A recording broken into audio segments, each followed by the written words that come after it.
బులెటిన్లో breaking news చూస్తున్నాం. Janasena party నేత ఆరవ శ్రీధర్ ప్రభుత్వ విప్ కు సమర్పించిన రాజీనామాను ఏపీ ప్రభుత్వం తక్షణమే ఆమోదించింది. వ్యక్తిగత కారణాలతో ప్రభుత్వ విప్ పదవికి ఆయన రాజీనామా చేశారు. ఆరవ శ్రీధర్ రాజీనామా లేఖను డిప్యూటీ సీఎం పవన్ కళ్యాణ్ ద్వారా సంబంధిత అధికారులకు పంపినట్లుగా తెలుస్తుంది. వెంటనే ఆరవ శ్రీధర్ రాజీనామాను ఆమోదించింది ఏపీ ప్రభుత్వం.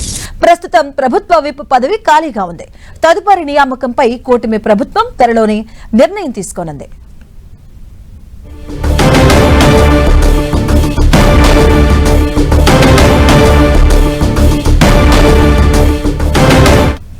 ఇదే అంశానికి సంబంధించిన పూర్తి అప్డేట్స్ మా కరెస్పాండెంట్ విజయ్ చంద్రన్ తెలుసుకుందాం. విజయ్ చంద్రన్,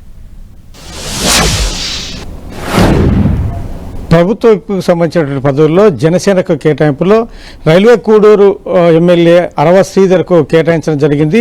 ఆ తర్వాత అతను అనేకమైన వివాదాల్లో అతను చిక్కుకోవడం అయితేనేమి, మహిళలతో అతనికి ఉన్నటువంటి ఒక మహిళతో అతనికి ఉన్నటువంటి వ్యక్తిగత సంబంధ వ్యవహారంలో చెలరేగినటువంటి వివాదము, ఆ తర్వాత కొన్ని ఫోన్ కాల్స్లో అతను అనుచితంగా కొన్ని మాట్లాడినటువంటి మాటలు, ఇవన్నీ కూడాను పెద్ద దుంగారం లేపాయని చెప్పొచ్చు.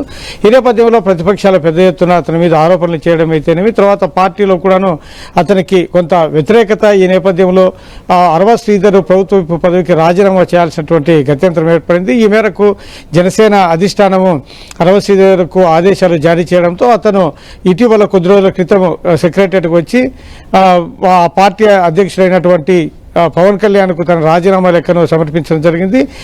పవన్ కళ్యాణ్ సంబంధిత అధికారులకు ఈ అరవ శ్రీధర్ పార్టీ ప్రభుత్వ విప్ పదవికి చేసినటువంటి రాజీనామా లేఖను పంపించిన తర్వాత దాన్ని ప్రభుత్వం ఈరోజు ఆమోదం తెలపడం జరిగింది.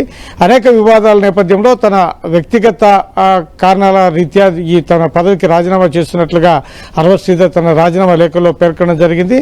ఈ మేరకు ఏపీ ప్రభుత్వం ఈ నిర్ణయం తీసుకోవడం జరిగింది. అలాగే విజయ్ చంద్రన్, ఇప్పుడు ఆ సీటుకి సంబంధించి కూడా ఆశావాహులు కూడా ఎక్కువగా ఉండే అవకాశం ఉంటుంది. సో తదుపరిగా ఎవరి పేర్లు వినిపించే అవకాశం ఉంటుంది, ఎవరు కేటాయించే అవకాశం ఉంటుంది? దీనికి సంబంధించి పార్టీలో కూడా కొంత చర్చ జరిగే అవకాశం ఉంటుంది. ఎందుకంటే ఈ పదవిని జనసేన సంబంధించినటువంటి ఎమ్మెల్యే రాజీనామా చేసిన నేపథ్యంలో తదుపరి కూడాను జనసేన ఎమ్మెల్యేకే ఈ సీట్ను కేటాయించే అవకాశం ఉంటుంది. కాబట్టి దీనికి సంబంధించినటువంటి జనసేన అధ్యక్షుడు పవన్ కళ్యాణ్ ఎవరికైతే గనక ఈ పదవి ఇవ్వాలని చెప్పేసి చంద్రబాబు నాయుడుకు కోరడం జరుగుతుందో అదే వ్యక్తికి ఈ పదవి ఇచ్చే అవకాశం ఉంటుంది.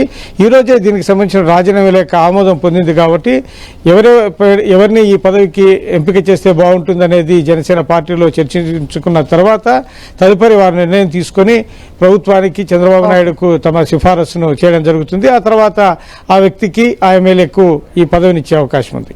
Thank you Vijay Chandran.